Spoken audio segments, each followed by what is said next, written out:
Good afternoon, everybody. It's another exciting show with conversations with Deborah, bi-coastal dialogue. And it's a very auspicious day because they have announced this morning that Joe Biden is now the president-elect. Congratulations, Malcolm. You guys did it. Congratulations are in order. And now the work really begins. It's Yep. he faces a daunting task. I mean, I don't know if you've heard, but there were over 1,200 new cases of coronavirus, and there were, I think, 120 dead. 1,200 dead. There was a huge number that died, and it seems like the cases are getting more and more severe. So what do you think you should do? Go ahead and start the national lockdown? No, I don't necessarily think it's a lockdown, but what he said, he's going to convene a board. I mean, I know Trump did that, except he didn't listen to it. He's going to convene a board, and he's going to listen to the scientists. If the scientists say, okay, for a month you need a lockdown, to get a handle on this, that's what we might do. As we talked about before, no matter how much people earn, no matter how much their 401ks are, you cannot spend it if you're dead. The old saying goes, you can't take it with you. There has to be a handle. Now, whether it's a total lockdown or whether in certain areas, but you have to have a handle on what's happening, and it has to be directed from the top. And again, no matter what you think about, and again, no matter what you thought about Trump, I don't think he handled that situation well. I mean, he might have handled other situations well. As a matter of fact, I was watching Fox News, and they were more or less very, they're saying they had a fair breakdown of what's happening. And people say, this is what his strength was. This is what his weakness was. They're talking about the economy being his strength, and his weakness is actually his personality. But, or as you said, you don't care what his personality is, as long as you may not agree with him, but as long as he's good for the country. But anyway, it's going to be hard because 70 million people voted for him. It's almost a divided country. Well, when do we start bringing the gas chambers out for the Trump supporters? That's what I'm hearing now from AOC. All I want to know is when we're okay. Conversely, I wonder when Trump is going to say, "Okay, Proud Boys, now you're activated. Let's do something about this." He's renounced the Proud Boys, and in fact, you realize that Joe Biden called him the Poor Boys. Yeah, I know. There's the Poor Boys. There's another name for them, but there was a poor boy. There was a style Poor Boys, but I don't think. I'm not sure what I haven't heard what AOC said, but I don't think there's going to be gas chambers. But I do think AOC basically said there needs to be retribution against Trump supporters. Well, I also find it very interesting that many of the Democratic lawmakers are talking about something that's called a Truth and Retribution Council to examine the crimes committed by both Trump and Trump supporters. So I find it interesting in that I am a student of history, and the repetition that you can see the beginnings of 1930s is rather scary. Joe Biden has his work cut out for him because 70 million people voted for another individual. And at this point right now, there still is questions in many people's minds.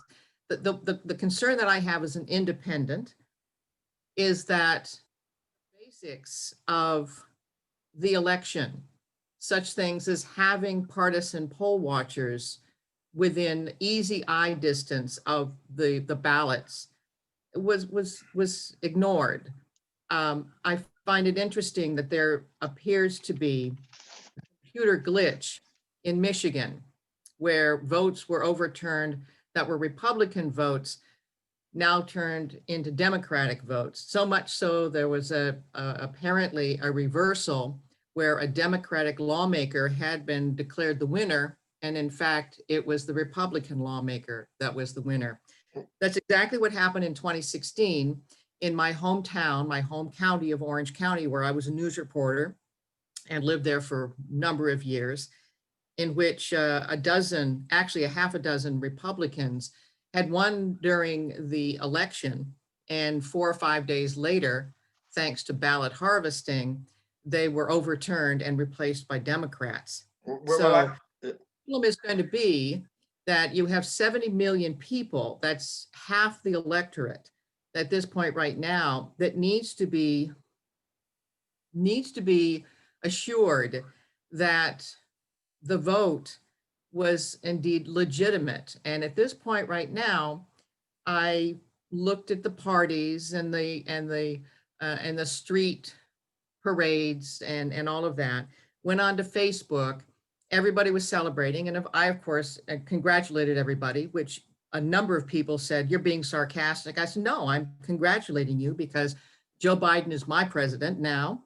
And he is your president, as President Trump was my president and President Trump was your president, even though many people said Trump was not my president."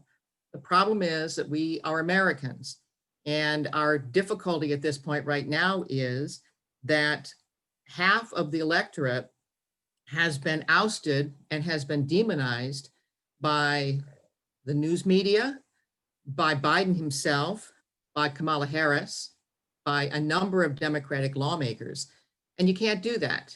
Our democracy is at stake. And I cry for this nation because I don't know whether Biden is capable of bringing this nation together. Well, Trump certainly wasn't. I mean, Trump, when it came to the, sort of like the Black Lives Matters movement, was sort of, out of it. He was antagonizing all that movement. They all became, they weren't protesters, they were rioters. He never brought the nation together. And even now, when basically he would say, "Okay, I lost," he is bringing up all these, and they're only allegations. And I just wanted to read you some things that again, it's in the paper. It's in the Los Angeles Times, which you may agree with the Los Angeles Times or not. But he brought up. Well, they have had a reputation, because I used to read the Los Angeles Times and much wanted to be a reporter on the LA Times until there were numerous instances where erroneous facts were perpetrated as being the truth. Well, let me read you just some excerpts from it. Okay. Sure. Among the unsubstantiated allegations were middle of the night ballot dumps, votes coming in after legal deadlines, and absentee ballots requested by people believed to be long dead. The judges and other independent arbiters have found the charges to be false, misleading, or so limited in scope that they could not possibly deliver Trump the thousands of votes he needed to reverse Biden's lead in such states as Michigan, Wisconsin, Nevada, and Georgia. Okay, another GOP contention had been that the party's observers were not allowed equal access to watch voting and tabulations, which you just said. That charge caused a particularly tense standoff in Detroit, where the two parties and a group of nonpartisan observers had more than 100 watching spots. At one point Wednesday, there were far more people than allowed in the room, said David, I don't know if it's right, Poreda, an attorney volunteering for the state GOP. So people were turned away until some observers left. So, I mean, a lot of what he said are allegations. And when he said the allegations, he said it like these were facts. Now, you can't say, he could say, okay, these are certain things that I heard. But I don't know if you heard him speak that night, but he said they were facts. And then today, he came, I think it was a tweet, I won the election. I mean, he's basically not saying that there's some funny, what you're saying, that the things that you want to investigate will go to court, but he said, no, they took it away from me. I won the election. And then he has his watchdog, Giuliani. I don't mean to interrupt, but yes, this has nothing. No. But let me say this. This is a bigger situation than is Trump or Giuliani or any of these. We're talking about the sanctity of an election. This is far beyond Trump, far beyond Trump.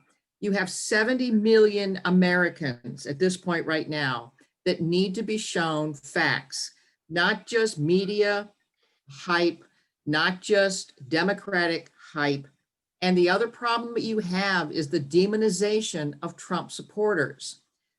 The Trump haters essentially have broken up families thanks to whatever, and they've broken up families. My husband's 5 children no longer will speak to their father, will no longer have telephone conversations with their father.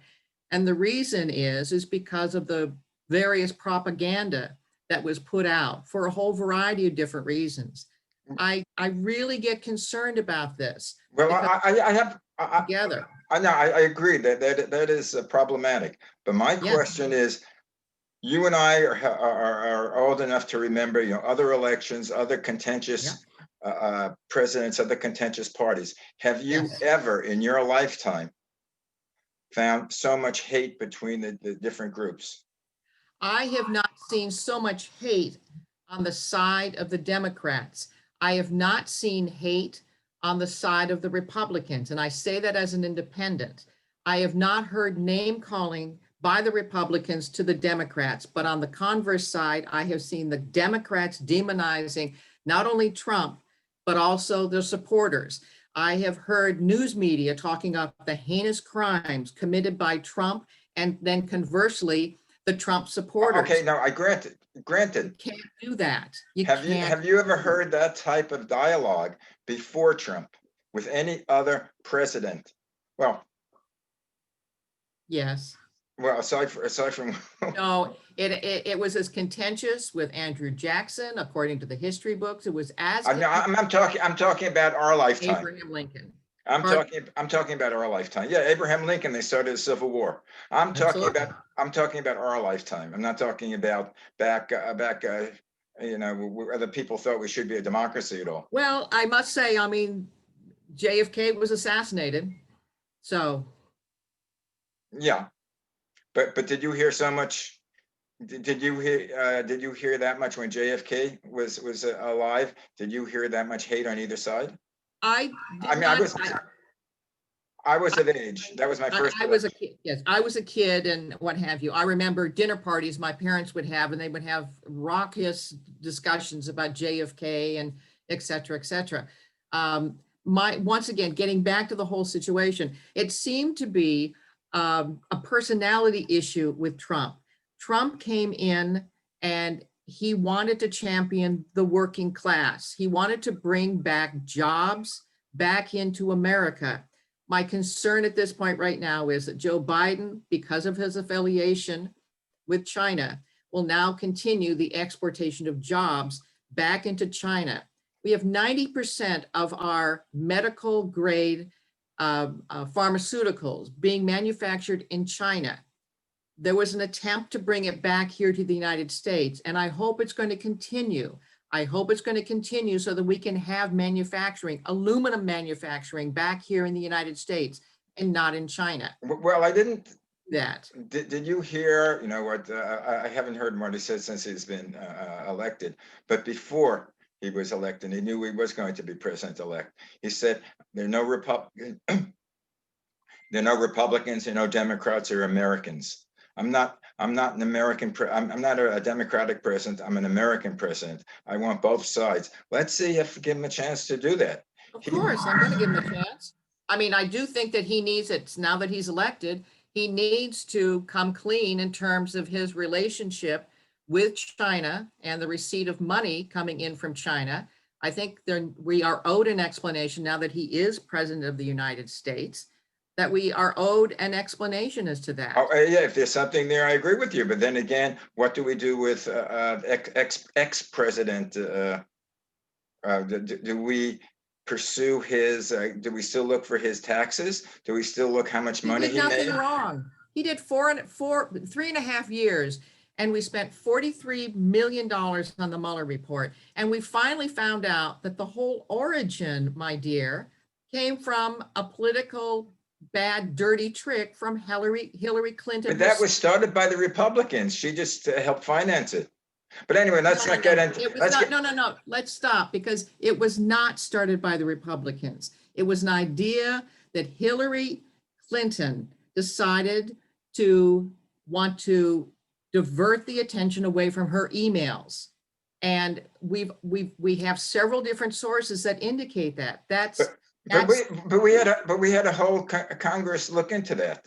We had. and they found the evidence. The Well, AG what found the did they evidence. do with it?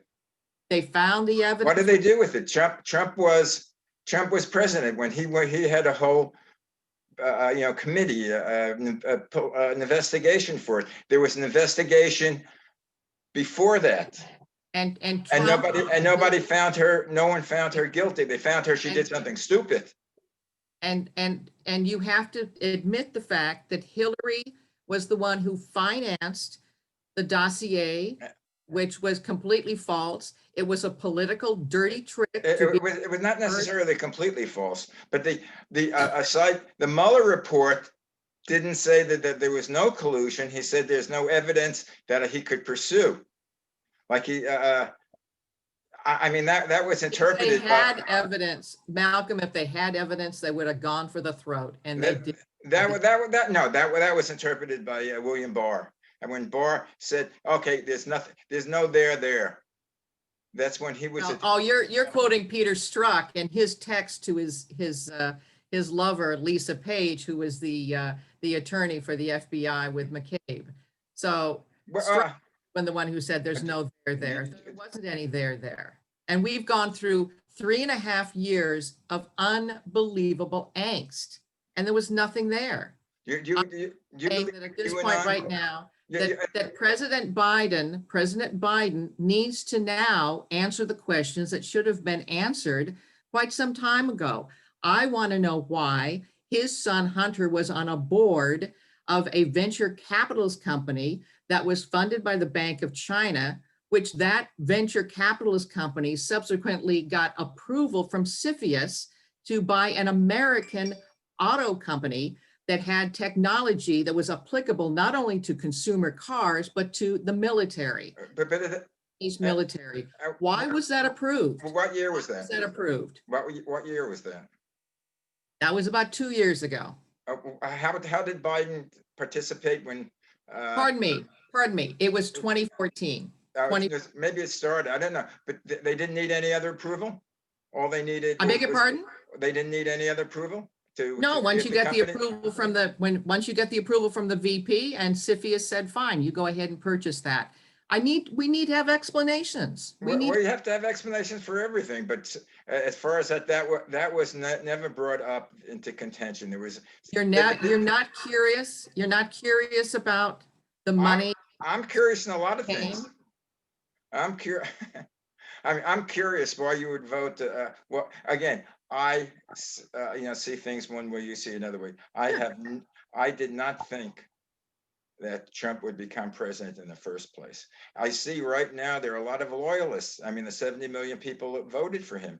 But I also see that the Democrats are not necessarily, doing their job and winning the people. It's still a divided country.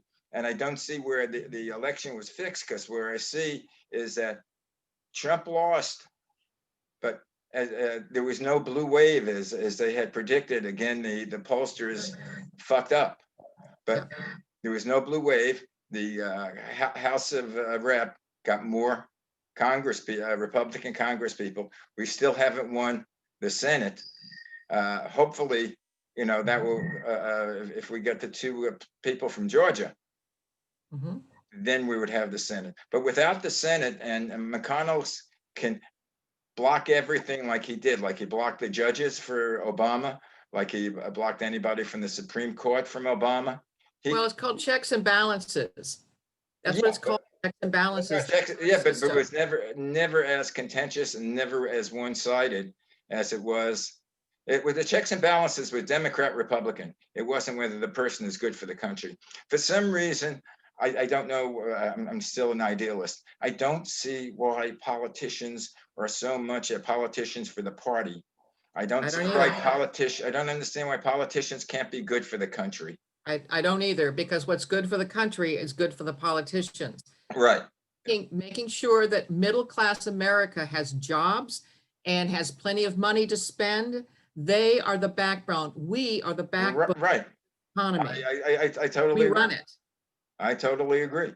I mean, the only difference, again, at one time when I grew up, the Republicans and the Democrats were basically, the Democrats thought that big government should control business and control the spending. The Republicans thought business people were better equipped.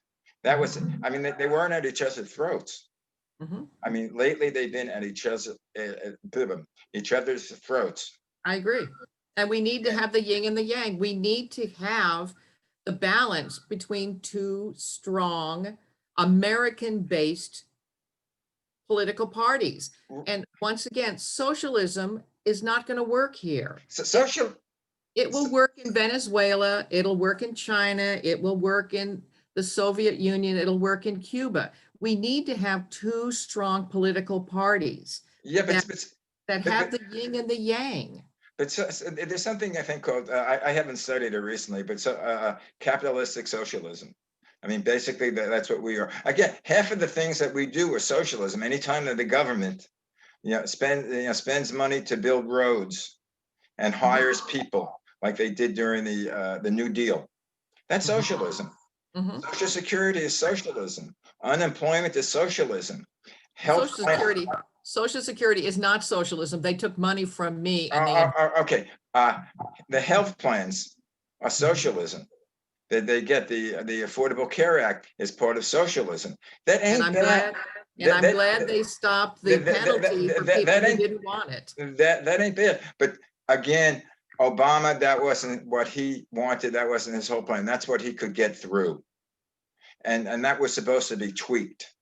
It was supposed to be, this was the basic plan that we got through. So now another 12 million, 12 million people would be under, under hospitalization and not, decide whether they can go to the doctor or not, or die in poverty. But well, how do you think Biden is going to bring together 70 million Americans at this point right now? How is he going to do it? I don't know, but let's say Trump won, it would be the same problem. There would be 70 million people who voted against him. In fact, there were more, even during Hillary, there were more people that voted against him, or she had more popular vote than he did, much of his chagrin. But again, that was, let's say, we'll do the number 70 million. 70 million people were against him. Yes, we're a divided country. And Well, I think it's going to be very interesting that with 70 million people that basically voted against Joe Biden, I think it's going to be very, very interesting. It was a vote of anti-establishment. And I do feel, and looking around, just talking to the people here in South Carolina, the anger is growing and something needs to be done very, very quickly. Very, very quickly. Boarding up the buildings in New York City, there were no riots since Joe Biden won. Were they expecting riots from the Trump supporters? You're not going to get riots from the Trump supporters. We were the ones that were doing spontaneous flag wavings and car rallies weekend before, and everybody was laughing and waving, and everything was we were very, very happy about things. Now at this point now, to be continually demonized by the press, by the Democrats, that we're bad people, we're not bad people. We're not bad people. Yeah, but and I think that an apology needs to be made to all of the Trump supporters that we have not committed heinous crimes by differing with Joe Biden. We do need to have some explanations as to why he was so cozy with China, because I am concerned about that. And we do need to have some meeting of the minds here. And you bring Americans back in to all into the American circle. Okay, Now, when you've got AOC talking about the fact that there needs to be retribution against the Trump people, there needs to be this Truth and Reconciliation Council against the Trump people who have committed crimes. We have not committed any crime other than having a difference of opinion. But first of all, I'm not sure what she's talking about, the Trump people. I'm not sure if he's talking about the supporters of Trump or those who have been in his administration that has committed crimes. I do think that Trump has committed crimes, and his family have, with the emoluments clause and him, making profit from, his hotels. And I think his deals that he's done in foreign countries, which he hasn't revealed, or and even Giuliani said, "Oh, There's no evidence. There was no evidence. No, there's evidence. There's evidence that he was doing business, that he was trying to get his hotel done in Moscow when he said he wasn't have any business." But I'm not And talking. why wasn't it brought up by the Mueller team? They It had was. I mean, not the $43 million to bring up crimes. Well, There why? was no- Because the Mueller team was not talking about his business deal. Their scope was basically whether Russia had whether any of his people, Trump's people, had anything to do with Russia and have collusion. It had nothing. And if there was something in dealing with his hotel, that would in fact be collusion. It had nothing to do with business. Well, Of course it has to do with business. It had to do with business. No, that would have been collusion with Russia. There was nothing that was found. No, but he was doing during the elections collusion with Russia that Jared Kushner got money. Well, actually, he got it from Saudi Arabia. When he did the deals with Saudi Arabia, where no other bank would support him in his property. We now have four Nobel Peace Prizes for President Trump nominations. I find it interesting. I hope that Joe Biden will bury his animosity against Israel and continue the peace process, because we certainly need it. But I am concerned that he will, Obama, who apparently did not like to have Israel as a friend. Israel needs to stay as a friend, and we need to continue the peace. But that's good, because we have a Mamala in the White House. Remember that line? No.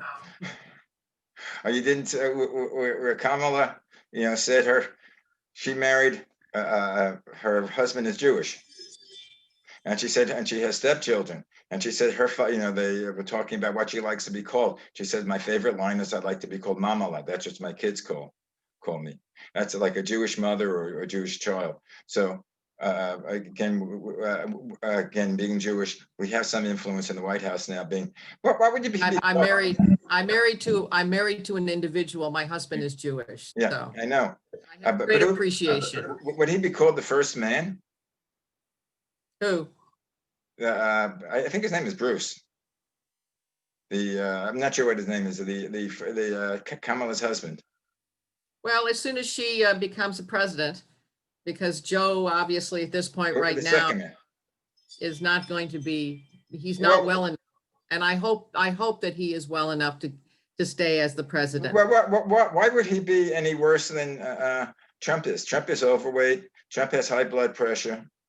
Well, I watched Biden and his Biden gaffes, that Joe Biden is running for the Senate and that he is the running mate to Kamala Harris, or was it Kamala Harris? I'm not really sure.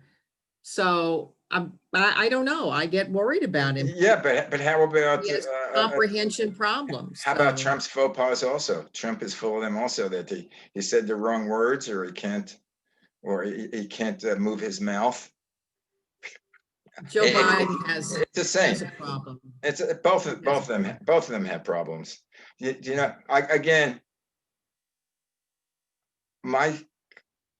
problem with U.S. politics on both sides. Who are the top people on both sides? 74-year-old guy who's overweight, and a 77-year-old guy who you say might be having problems. Where is the youth movement? Where are the 50 years old? Where are the John Kennedys of the world that comment? I don't know about you, but I got excited by him. He was maybe 10 years older than me. No, it was more. He's probably like 20 years older than me. But this is the first time that someone became president that wasn't that wasn't a grandfather figure. I remember, but I don't remember too many more. Remember Eisenhower. I remember Eisenhower. These are all old men. Now we have now an old man. The only one that I probably would have voted for if Bernie came in. I mean, Bernie had the energy also, but he's 78 years old. Mhm. Where are the young politicians that are coming in? No, I must say that at this point right now, that 70, I think is the new 50, to be very honest with Well, you. to be honest with you, to me, anything younger than me is young. As a kid, I say, My dear, I'm just getting started. Just getting started, and I can't be any more excited. We're so grateful to be out of California. We're so grateful to be here in South Carolina. It's affordable for us, and thank God we can finally afford a home, and we're finally putting money in the bank. And it's just such a relief to be here. The other thing I really love about South Carolina, we're not surrounded by people that are full of themselves. In Santa Barbara, everybody was so full of themselves. The people here are here to give you a hand. We had our next door neighbor across the street. We were raking leaves this morning, and he was out there helping us. He'd already raked all of his leaves. He's our age, but he's out there raking leaves with us. well, They're very commonplace, very understandable, just ordinary, helpful people in a marvelous neighborhood. We have blacks, Hispanics, Muslims. We have all kinds of people from India around here. The smells in this neighborhood are just fabulous. well, that's together. I mean, my ultimate goal, or what I believe, and I believe in internationalism. Mhm. I believe that the country is getting smaller and smaller. Just our Zoomcast can be heard around the world.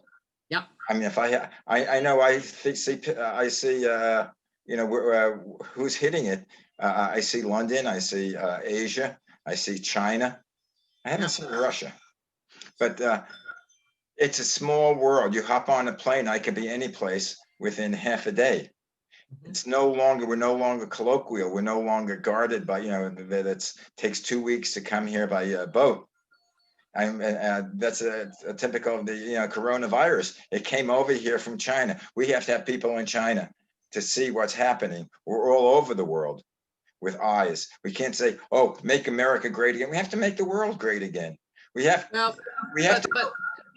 But to be all said with that, I don't want to be sending the best and the brightest back over to China. I have allegiance to America. I pledge my allegiance to America. And that does not mean that America is ignoring the rest of the world, but it does say that America is a beacon of freedom, of liberty, of democracy. Otherwise, why would so many people want to come here to America?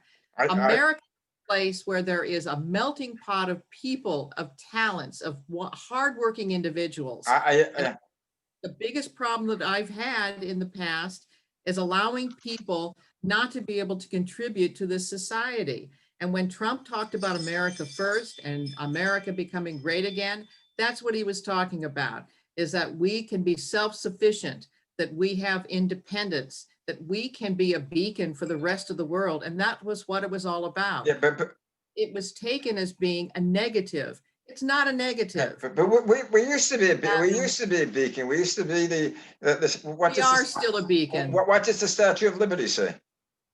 We are still a beacon. You believe in the Statue of Liberty? All we want to have people who want to work and want to contribute. Right.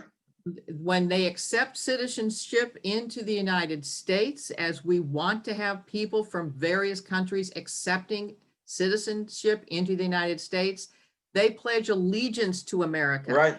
Give up their allegiance to their other countries. Right. That's a citizenship. And why is that? It's because we need to be a united people, and we are one of the most generous, one of the most talking about systemic racism, baloney. I believe that there is. I believe that there is systemic racism, because I believe the way I cannot feel. I do not. When a black father tells me, or I see on TV, no matter what their status is, whether they're middle class, whether they're poor, or whether they're upper class, when they have to tell their children, when a cop stops you, raise your hand, show your hand, don't do anything fast. That's what my own mother told me to do. Well, keep your hands in place. Now, I don't agree with the fact that my senator, Tim Scott, was stopped 7 times. And I have written to Senator Scott saying, why didn't you say to us, I've been stopped, not waiting 7 times, because that's not what I want the police to be doing. I want them to right, be using the law but he was, and being colorblind about it. but he was stopped, and the law is not colorblind. Okay, we can't go into this now because it's the end of the show, but I just want to agree on one thing for you. We're going to What's that? continue. We're going to continue the show into, hopefully into well into, Biden's administration. Let's start working on things that both of us can agree upon to make America better. Make That this would be a great idea. make this a better And country. it needs to start by stopping the name calling and the demonization of Trump and Trump supporters. I will start it here. Good. Let's stop the name calling. That's right. I mean, but again, I hate to say this, but the one who started the name calling has been Trump. Stop. Well, okay, let's forget about the past. We're going on to the future. It's going to be a bright new future. As a matter of fact, when I was walking, when my wife called me to just tell me that they declared that Biden, and I looked up in the park, and what did I see? I saw a rainbow. Oh, very nice. And I'm going, so let's hope that that's apropos, that will be the future of our country, because I have, I don't know how many years I have left, but I have a 25-year-old and a 24-year-old, and hopefully we'll have grandkids. So they're going to be inheriting the country. Absolutely. So God bless. Let's agree. Well, again, hopefully Biden can do it. We're not Republicans. We're not Democrats. We're Americans. Absolutely. We want to do what's best for the country. That's right. And under that note, when would you like to do the next show? When did we do it? Tuesday? Yeah, Tuesday time. Today is Friday. Okay, Tuesday. Yeah, we're gonna take a road trip up to the Blue Ridge Mountains because the colors are coming in the trees here. I can see some of them here in our neighborhood, but the colors up on the Blue Ridge Mountains are just absolutely phenomenal. So we're gonna take a road trip on Monday. Yeah, as I said before, I'm limited in my scope. Why? I lived in Brooklyn, New York. I've lived in Manhattan. And from there, I flew to Los Angeles. So there you go. I know Santa Barbara because my kids went to school there, or my son did. You're invited anytime. You and your wife are invited. But what I want to know from you, as you say, there's a new South. I want to get to know what the South is like. I don't want to have any prejudices. There's only one Southerner I don't like. Lindsey Graham. Oh, for God's sakes. Stop it. Stop it. Anyway, have a great weekend. Hey, you too. Feed your chickens. Send my love to Fish. I'll see you my love next to week. Anna. Okay, bye-bye.